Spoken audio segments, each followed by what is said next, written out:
I was about 27 years old at the time, living alone in a small apartment tucked away in the suburbs of a little town in Oregon. It was 2015, and I was still trying to pick up the pieces from a breakup that left me feeling emptier than I cared to admit. The place had its own charm, but sometimes when night fell, the silence felt alive, like something within the walls was breathing along with me. That Saturday, my older sister, Rachel, asked me to babysit my 4-year-old niece, Emily. She had an important appointment, and I didn't hesitate to help. Emily was the light missing from days like that, with her almost magnetic energy. She showed up carrying a backpack full of toys, but one in particular caught my attention. It was an old teddy bear. Its fur, which might have once been brown, was worn down, almost gray, with stains that seemed like centuries of dust and neglect. The glass eyes had something unsettling about them to deep for a toy. It also had one of those old sound systems that would say phrases when you pressed its belly. Rachel mentioned the toy was from her childhood, at least 20 years older than Emily, and it hadn't worked in a long time. It's been without batteries for years, she said casually before leaving. Emily wouldn't let go of the teddy bear. She clutched it to her chest like it was a treasure, but the way she held it, almost protectively, sent a shiver down my spine. The evening started off peacefully. After dinner, Emily snuggled up on the couch to watch cartoons while I washed the dishes in the kitchen. The sound of the TV was comforting, filling the empty space. Then I heard it. "I'm your best friend." The voice came from the living room, childlike, but with a rough and almost whispered tone, as if something was scratching its way out of the throat. The plate I was rinsing slipped from my hands, shattering in the sink. My heart raced so fast it hurt. I ran into the living room. Emily was sitting on the couch, the teddy bear on her lap, the TV still casting soft colors on her face. She didn't seem to notice my panic. I asked, trying to sound casual, if she had pressed the toy's belly. "It just talked by itself, Uncle," she giggled, as if it were the most normal thing in the world. I swallowed hard. The air in the room felt heavier, like someone was standing right behind me. I tried to rationalize it. Maybe some old circuit had reactivated, even without batteries. There was no other explanation, was there? But that voice it didn't seem to come from the toy. It felt closer, more alive, and it wasn't Emily the teddy bear wanted as its friend. It was me. After Emily finally fell asleep, I felt like I could breathe again. The stillness of the house, which had once been comforting, now seemed to weigh heavily on my shoulders. The teddy bear was left in the living room, tossed into the corner of the couch, and I went to the kitchen with a cup of coffee, trying to shake the memory of that voice that seemed etched into my mind. I convinced myself it was just exhaustion, a silly paranoia, but something wouldn't let me rest. Out of precaution or pure instinct, I decided to take a closer look at the toy. I grabbed a screwdriver and opened the battery compartment. As Rachel had said, it was empty, completely empty. Yet somehow, the sound of the voice remained alive in my memory, as if it were echoing right there in the living room. That's when I heard the footsteps. Slow, dragging, as if something heavy was moving across the floor. The coffee almost slipped from my hand. My heart pounded, beating in my temples. I stood up slowly, holding my breath, and walked toward the living room. The space was empty, or at least, that's what my eyes wanted to believe. The TV still faintly lit the room, but it felt darker than before. And then I saw it. The teddy bear, which I had left tossed in the corner of the couch, was now sitting upright in the middle of the rug, perfectly still, its glassy eyes fixed on the kitchen door. My body went cold. Every fiber of my being screamed that this was impossible. But there it was. I knelt down, perhaps instinctively, trying to find some rational explanation. When I reached out to touch it, I heard it again. "Do you want to play with me?" This time, the voice didn't come from the toy. It came from everywhere and nowhere at the same time, as if the very air around me was speaking. The sound was icy, almost suffocating, and it brought a wave of nausea that made me stagger backward. My reaction was automatic. I grabbed the toy and threw it into Emily's bag, as if that could somehow trap it, contain whatever it was. My hands were trembling so much that I dropped the teddy bear before I could tie the bag shut. When I picked it up again, a chill ran down my spine. It was heavy, much heavier than before, almost as if something was inside. Something that moved slightly, pulsing under the fabric. I didn't want to find out what it was.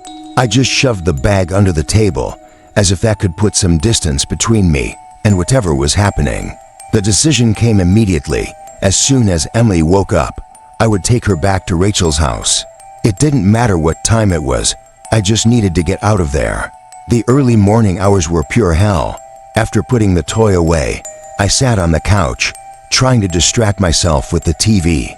But no matter what I did, the feeling of being watched wouldn't leave me.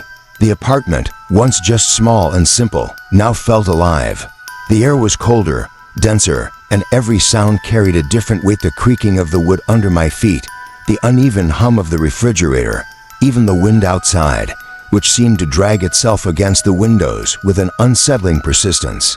Around 3 in the morning, the voice came back. "Don't ignore me." It was almost a whisper, hoarse and low, but sharp enough to make my skin crawl. It came from the direction of the kitchen. My body froze, but my mind screamed at me to do something. I grabbed a flashlight and walked slowly, trying not to make a sound, as if any noise might draw more attention to me. The bag was exactly where I had left it, under the table. But something was wrong. It was moving. Slowly, but without a doubt, something inside it was pressing against the plastic, as if trying to get out. My breathing grew heavy. I wanted to back away, but Emily was in the next room. I had to protect her. With what felt like superhuman effort, I grabbed the bag and ran to the balcony.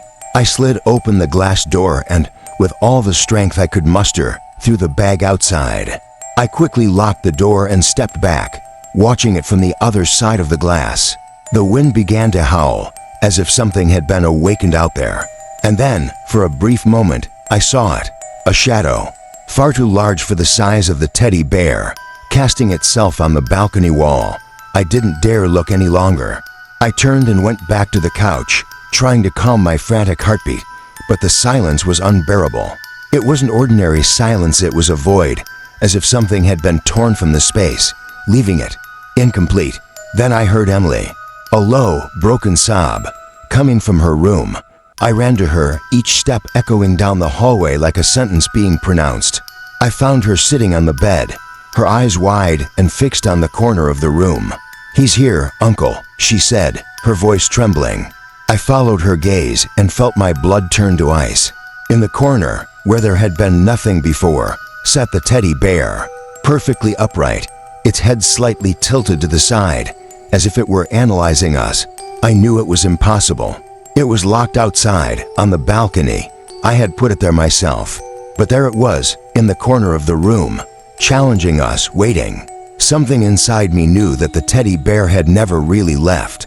It had always been there, watching, calculating. And in that moment, I realized this wasn't just a toy. It was something far, far worse. I didn't know what to do. Emily was clinging to my arm, trembling, and the teddy bear remained in the corner of the room, staring at us with that vacant gaze that seemed to observe more than any toy should. It wasn't just empty, it was aware. Every second dragged on like an eternity. Finally, I mustered enough courage to pick Emily up and leave the room, locking the door behind me. My plan was simple: grab the car keys, get out of that apartment, and never come back. But when I reached the living room, I froze. The teddy bear was there, sitting on the couch, exactly where I had left it before all this started. Its head was slightly tilted, the glass eyes reflecting the dim light of the TV. I looked back at the door to the room I had just locked, then back to the couch. How was this possible? My breathing was erratic, shallow, and Emily started crying again in my arms. That's when the voice returned, but it was no longer the childish, raspy voice from before. This time, it was deep, guttural, as if it carried the weight of something ancient, brimming with malice and intent. "You can't run from me." The words didn't come from the teddy bear. They came from everywhere at once, as if the apartment itself had spoken. The air grew thicker, heavier, almost impossible to breathe. Every sound around us seemed muffled, as if something was draining the life out of the place. Without thinking, I ran to the front door, clutching Emily tightly as she sobbed and whimpered. My hands shook so badly that I almost dropped the keys while trying to unlock the door. I finally managed to get it open, but before stepping out I heard it, the sound of wood creaking behind me. Instinctively, I turned around. The teddy bear was there, standing in the hallway. Its paws were stretched out as if it were trying to reach us. Its eyes gleamed in a way that wasn't a reflection of light, it was something of its own, something alive. I let out a choked scream and slammed the door so hard the sound echoed through the entire building. I didn't wait any longer. I got into the car and drove straight to Rachel's house while Emily cried and asked between sobs if the teddy bear would be mad. The next day, after summoning enough courage, I went back to the apartment to collect my things.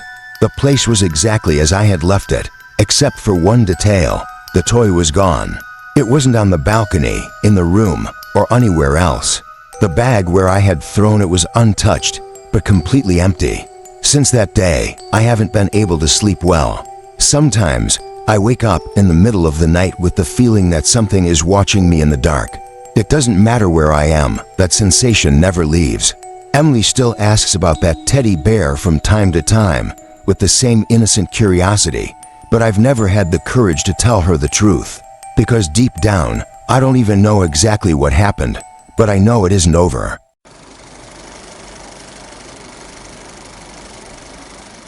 At the time, I was 23 years old and living alone for the first time in a small apartment in the suburbs. It was a modest place, but comfortable enough for what I needed. One bedroom, a cozy living room, and a kitchen that opened directly into the building's hallway. Working as a machine operator at a factory on the night shift, my routine was to come home around 2 in the morning. At that hour, the building would fall into a silence so profound it was almost oppressive. It was the kind of silence that makes your ears tense up, as if they're searching for a sound to latch onto, and sometimes you end up hearing things that might not even be there. I liked it, or at least I thought I did. That feeling of being isolated, wrapped in the stillness of the night, had something comforting about it. But that night, everything changed. It was late March, I remember clearly, because the cold still lingered, stubbornly refusing to leave. The building's heater was broken, and I was wrapped in an old blanket, flipping through TV channels with the volume muted, letting the images flicker silently. That's when I noticed it. Something changed. At first, it was just a sensation, almost imperceptible, but it grabbed my attention in a way I couldn't ignore. The air in the apartment felt heavier, as if an invisible weight had descended upon it. No, not heavy. Compressed, as if something was sucking the atmosphere out of the space around me. Then came the sound. It wasn't exactly a sound, but more like a shift in the silence, a faint, dry crack that made my eyes automatically dart toward the hallway door. I could have sworn the building was too quiet for something like that. It was solid concrete, no creaky wood, yet that noise echoed in my head like a scream. And then I saw it, right on the edge between the dim light and the shadow cast by the lamp I always leave on in the living room. There was something. A shadow, but not just any shadow, the kind formed by projected light. No, this thing was wrong. It didn't seem to belong in the space where it was, like it had been pasted there, a glitch in reality. And worse, it didn't move, but there was something about it that made me feel watched. It was as if it pulsed not physically, but with an energy I couldn't explain. It didn't need to move to feel alive. My first reaction should have been simple: get up, turn on all the lights, and make it disappear. But I couldn't. I was frozen. Not with ordinary fear, but with a terror I felt in my bones, one that told me any wrong move would make that thing react. I stared at that shadow, my eyes fixed on it as if drawn by a magnet. Time lost all meaning. Minutes felt like hours, or maybe seconds dragged on like an eternity. My brain desperately tried to find some logical explanation. A reflection from the streetlight, perhaps? But the angle didn't make sense. Nothing made sense. The shadow was tall, unnaturally slender, easily over 2 meters, and its edges weren't fixed. They stretched, wavered at the borders, like ink bleeding on a cursed canvas. There was something vaguely humanoid about it, but the word wasn't sufficient. It was something that resembled a human, but felt wrong, distorted, like an idea of humanity twisted by something that had never truly seen a human being. And yet, it was more than just a shape. It had a presence. Not physical, but something you feel, like when someone stares at you from behind. Though motionless, there was a rhythm, a pulsating quality that made me swear it was breathing. Not natural breathing, but something dry, rasping, as if each inhalation and exhalation were a struggle for the air itself to escape that body. Each of those breaths sent chills down the back of my neck, a cold that traveled down my spine and spread to my legs, which grew weaker with each passing second. I tried convincing myself it was exhaustion. That had to be it. Working late, the silence of the night, the dim glow of the room. My mind was playing tricks on me. But the longer I stared, the less sense that lie made. That thing was there. Real. I could feel it. I decided to get up. It felt like moving a mountain. Every muscle seemed to resist me, but somehow I managed to reach the light switch in the room. My hand trembled as I pressed the button, and the light flooded the space. Yet the shadow remained. It didn't move, didn't react, but it also didn't disappear. It was as if the light simply couldn't reach it. My chest tightened, as if an invisible hand had gripped my heart and was slowly squeezing. I needed more light. I grabbed my phone from the table, my hands still trembling, and pressed the flashlight button. The screen lit up for a second, the almost reassuring glow blinking into my eyes, but then, without warning, it went out. Dead. I pressed the button repeatedly, frantically, but nothing happened. I stood there, holding the lifeless phone, trying to recall if the battery had died. It couldn't have. I was sure I had charged it before work. That's when I heard it. A low sound, coming from the hallway. It was like laughter, but not human laughter. It was hoarse, uneven, as if forced through a throat filled with shards of glass. No, it wasn't just that. There was something mocking about it, something that seemed to know exactly what I was feeling. It reverberated inside me, almost as if it were my own mind laughing at my despair. And that's when I realized it wasn't the sound of something far away. It was the sound of something getting closer. The sound hit me like a blow, and my body reacted before my mind did.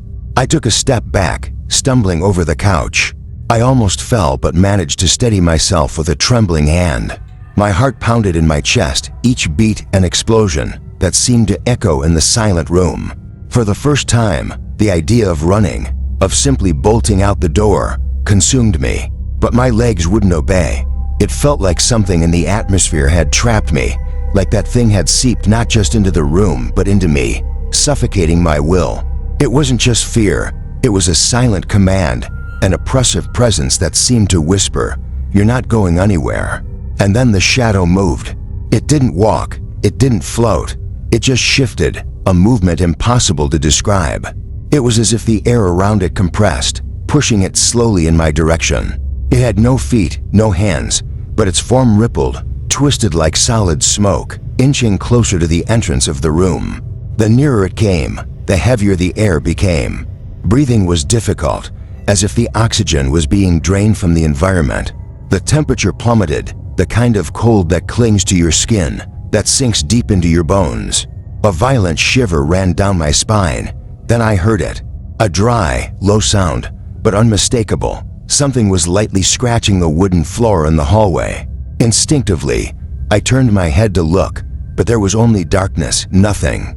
Just the void of the hallway. I turned my eyes back to the room, to where the shadow had been. Or should have been, but it was no longer there. The space where it had stood now seemed absurdly empty, as if that corner of the room had been drained of any warmth or life. Its absence was almost worse than its presence. The silence returned, but it wasn't the same. It was a sharp, cutting silence, like the moment before a scream. My mind raced. I needed to protect myself. I staggered to the kitchen and grabbed the first thing I could find, a knife with a short but heavy blade. The cold metal in my hand offered little comfort, but it was all I had. I took a deep breath, or tried to. My lungs seemed unwilling to fill. I returned to the room, holding the knife in front of me like a talisman against whatever it was. That's when I heard it again. Another sound, this time closer. Footsteps, not ordinary footsteps, but a slow, deliberate dragging. Each movement seemed loaded with intent, as if it wanted me to hear, to know. The sound came from behind me. I spun around on impulse, my heart racing, the knife trembling in my hand as if it had a life of its own. But the hallway was empty, only shadows and silence. And yet, I knew I wasn't alone. The sensation of being watched returned, stronger, more unbearable. It felt as if the air around me was on the verge of breaking. The emptiness of the hallway was worse than anything my eyes could see. The darkness seemed to have weight, as if something within it was staring at me, hiding where I couldn't reach. The sensation of being watched was unbearable, a presence pressing against my chest and stealing my breath. I took a deep breath, trying to steady the trembling in my hands, and decided to face the fear head-on. It didn't make sense, but standing still felt even worse. Every step toward the hallway was a battle against the primal instinct to retreat. The knife in my hand was a fragile comfort, and I gripped it so tightly that my fingers ached. The faint glow of the lamp in the living room stretched the shadows along the hallway walls, forming elongated and misshapen figures that seemed to come alive with every movement I made. When I reached the doorway, I noticed something that made me stop. The light it didn't fully cross the hallway. It wasn't like an ordinary shadow, but as if something invisible was blocking its path, devouring the brightness. A biting chill spread through my body, starting at the back of my neck and trailing down my spine.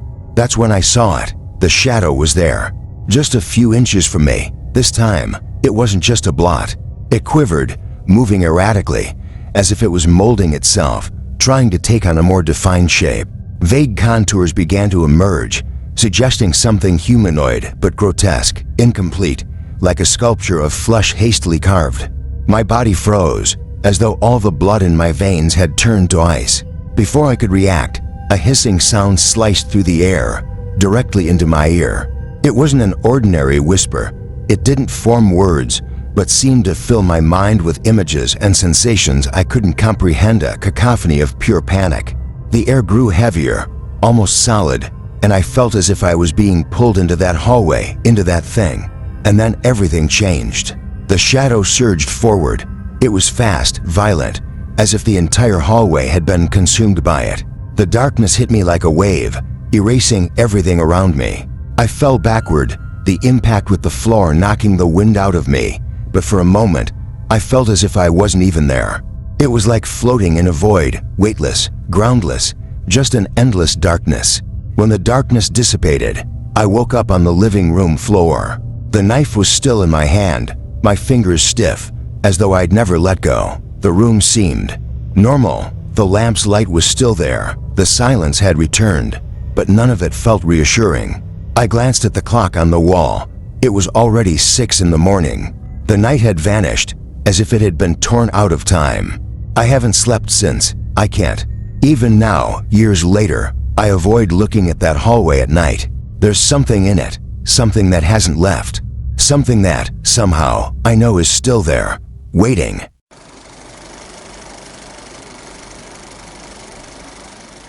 I've never been one to make friends with the neighbors. I live in a rented house in a quiet neighborhood in a small, rural town where everyone seems to know everyone except me. My remote job keeps me home almost all day, which has always felt like a relief. It was a calm, predictable routine. But everything began to change the day I met Mr. Collins, my neighbor in the house next door. He was a thin man, so thin he always seemed on the verge of disappearing. His skin had a yellowish hue, like an old candle, and his face looked hastily sculpted, with disproportionate features. He always wore the same faded hat, tilted in a way that nearly hid his eyes to dark points that never blinked when they stared at me. And that smile, it wasn't just strange, it was wrong. A row of thin teeth he bared for far too long, as if frozen in a moment of discomfort. He showed up shortly after I moved in, always with some trivial excuse.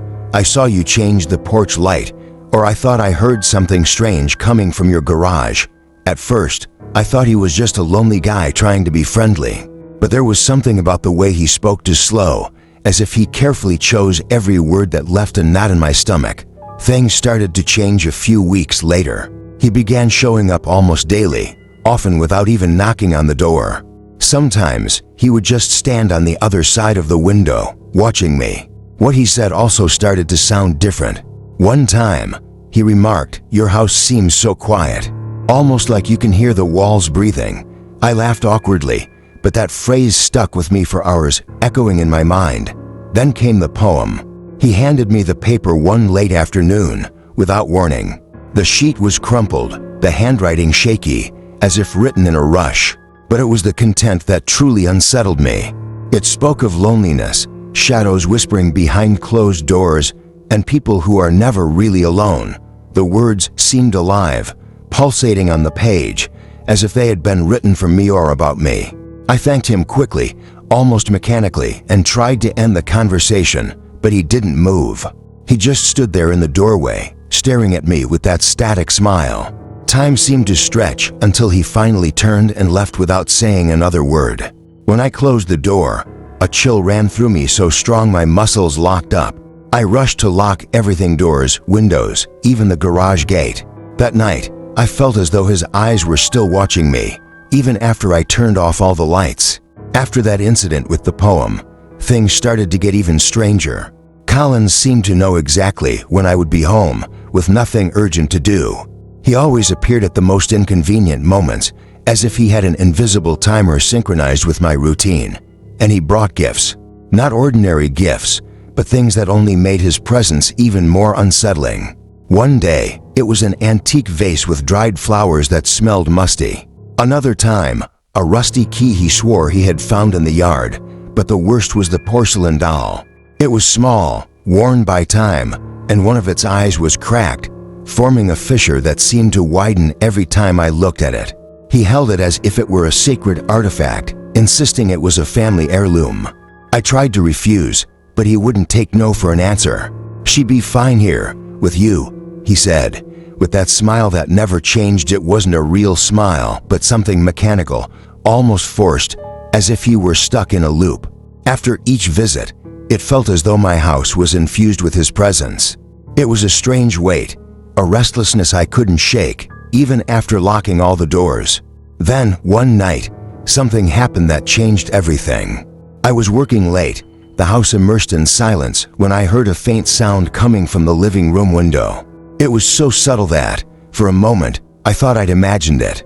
But when I pulled back the curtain, my heart nearly stopped. Collins was there, standing in my yard. He didn't move or say anything. He just stared at me, intently, as if waiting for me to make the first move. The dim porch light illuminated his pale, gaunt face, making him look even more spectral.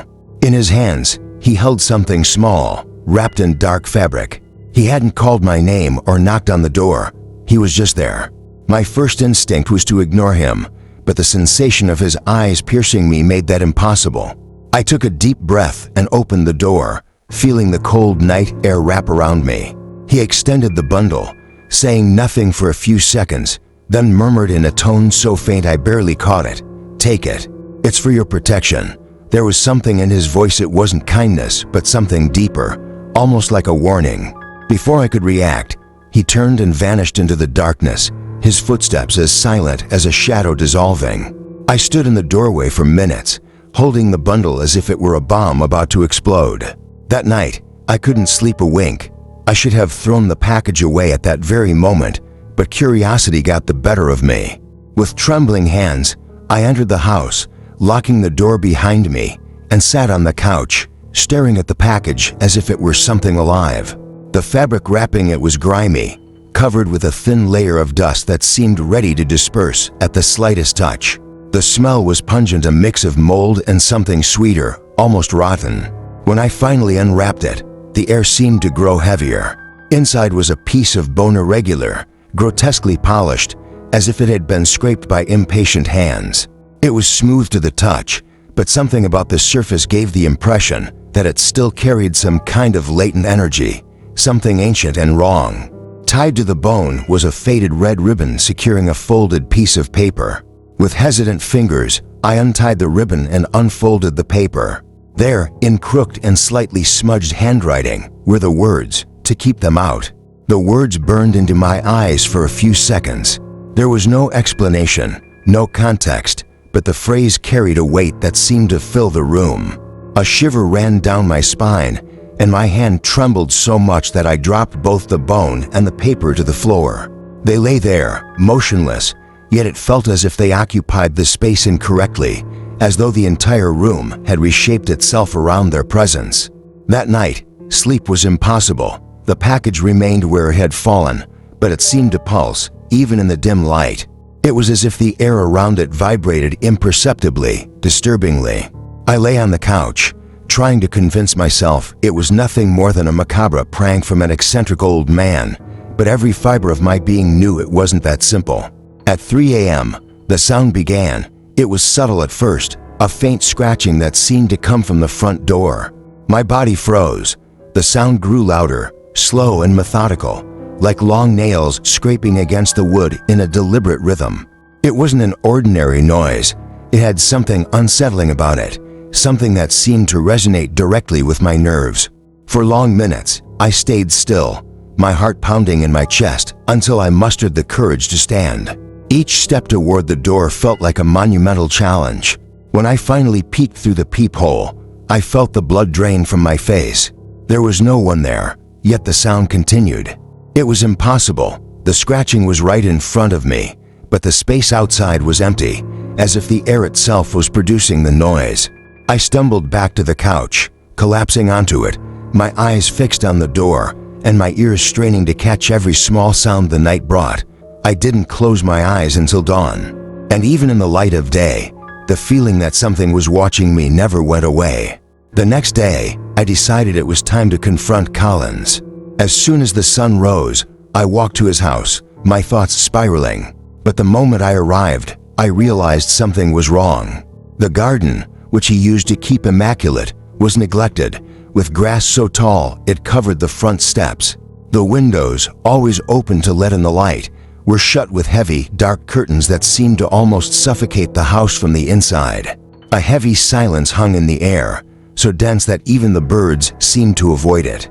I knocked on the door several times, the sound echoing like a gunshot into the emptiness. No answer. After a moment of hesitation, I decided to peek through a crack in one of the windows, even though every cell in my body screamed for me not to. What I saw made me instinctively recoil as if I'd been hit by a jolt. In the center of the room stood a table piled high with packages identical to the one he had given me. There were dozens, perhaps more, haphazardly stacked as if they had been hurriedly accumulated. Beside the pile, an open notebook revealed pages covered in frantic scribbles. The letters were large, crooked, almost violent, as if written by someone consumed by despair. Even from a distance, I could make out a phrase repeated countless times. "They know, they want to come in." My mouth went dry, and my heart felt like it was about to explode in my chest. Who were they? Why was Collins so obsessed with this? I didn't wait to find out more. I returned home with shaky legs, desperately trying to organize my thoughts. Inside my house, my breathing was still labored. I grabbed the package that was still lying on the floor of my living room and decided it was time to get rid of it. The idea of keeping it there, contaminating my home, was unbearable. I went out to throw it in the trash, but as soon as I opened the door, a chill ran down my spine. On the porch floor was something that hadn't been there before. A strange mark, a circle drawn with intricate symbols I couldn't identify. The lines were precise, meticulous, as if created by someone in a trance. The material looked like ash or dust, with a pungent smell, the same musty odor that clung to the package. But what truly made my blood run cold was realizing that the circle didn't start outside. It began inside the door, as if something had crossed the threshold of my house while I was inside, completely unaware.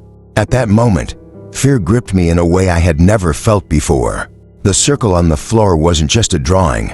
It was a warning, a message in a language I couldn't understand, but that felt urgent and menacing. My eyes couldn't look away, and the longer I stared, the more the symbols seemed to pulse, as if they were alive.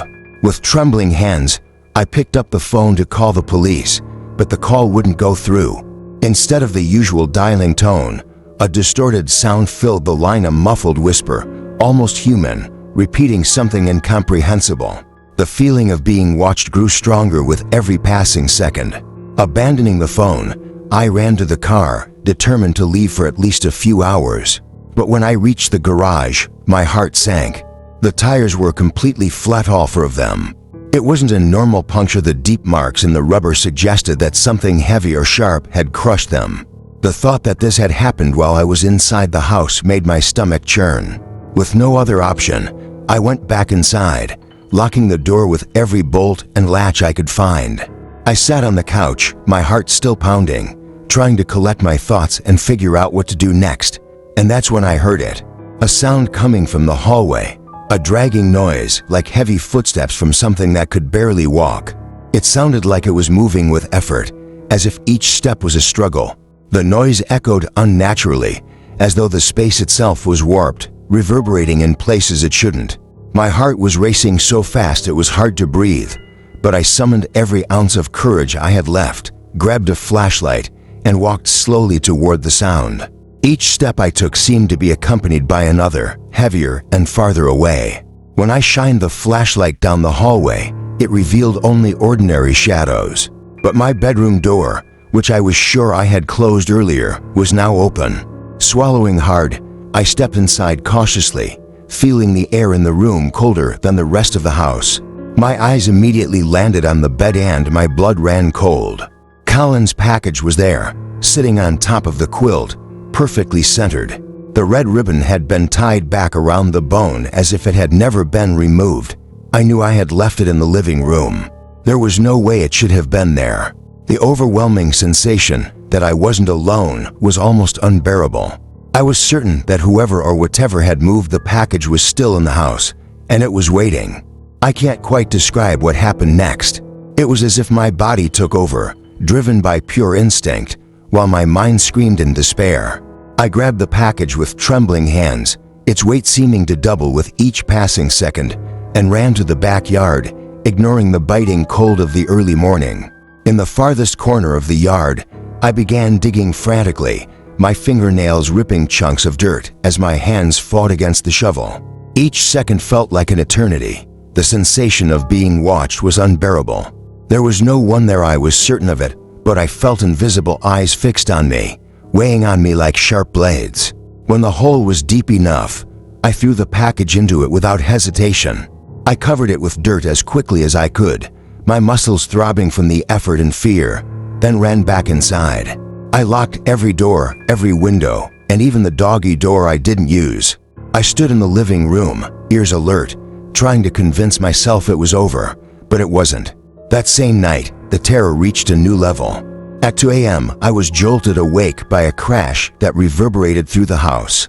My heart raced, and I felt cold sweat trickle down my back.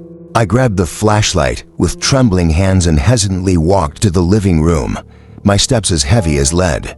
What I found there made my blood run cold. In the center of the room, arranged in a perfect circle, were all the gifts Collins had given me: the vase with the dried flowers, the rusty key, the porcelain doll with the cracked eye. And in the center of the circle, as if it had never left my house, was the package. The red ribbon gleamed faintly under the dim light, tied perfectly around the bone. I was paralyzed. It was impossible. I had buried that thing in the backyard, covered it with dirt until there was nothing left to see. But even in the face of the impossible, the evidence was there, mocking me. Before I could react, a strong smell of burning filled the air, acrid and suffocating, making my eyes water. The red ribbon around the package began to disintegrate, as if it were burning on its own, yet no flames were visible. The ground beneath my feet seemed to vibrate, like a muffled drumbeat I could feel but not hear. Then it happened. A sound invaded my mind, heavy and drawn out, like a whisper coming from inside my own head. The words were clear, slicing through the silence like a blade. It's not that simple. My knees buckled. It wasn't just a voice, it was a presence. Something that wasn't merely speaking, but seemed to be invading me, filling me with a suffocating darkness. I felt my body tremble, as if I were nothing more than an intruder in my own home. And then I knew. There was no escape. After that whisper, a primal panic took over me. I was paralyzed, my body unable to respond, as the smell of burning saturated the air, growing stronger by the second. The room seemed to pulse around me, and the world distorted into a dance of lights as all the lamps began flickering frantically. The temperature plummeted, the air growing so cold that my breath condensed before me. Yet, at the same time, a suffocating heat emanated from the package at the center of the circle, It was as if the room were at war with itself. When I finally managed to move, I stumbled toward the light switch, desperately hoping to turn off the lights and regain some control over the environment. That's when I heard the knock. A loud bang on the front door, so intense that the walls vibrated and the frames fell to the floor. The sound reverberated in my chest like a tangible threat. Trembling, I went to the window and pulled the curtain just enough to see who was outside. What I saw nearly made me faint. Collins was standing on the porch, but he was no longer the same. His face looked deformed, his features twisted as if they'd been pulled from within, and his skin had a sickly, grayish tone. His eyes glowed with an unnatural yellowish light, like otherworldly headlights, and I couldn't look away. He didn't say a word. He just raised his hand and pointed directly at me. The gesture was simple, yet loaded with such intense intent that I felt my heart race, my blood freeze in my veins. It was as if he were condemning me, as if something irrevocable was about to happen. Without thinking, I ran to the back door, my feet slipping on the floor as my mind screamed for me to flee. I didn't look back. I just left the house and got into my car, driving as far as my panicked mind would allow. I parked on a random street, far enough that my house was just a distant blur in my immediate memory. I spent the night there, sitting in the driver's seat, my eyes fixed on the horizon, waiting for the first light of day.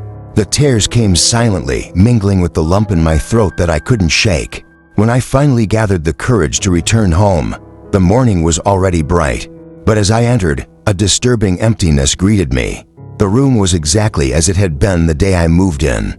All the gifts, the circle on the floor, and even the package were gone, as if they had never existed. The only trace was the cold sensation still lingering in the air, like a remnant of something that should never have been there. I moved out a few weeks later. I sold or discarded everything I had from that time, as if I could erase that chapter of my life. But no matter how hard I try to forget, there are nights when the silence feels too heavy. And in those moments, when I'm alone, I swear I hear that whisper again. Faint, drawn out, but unmistakable. It's not that simple.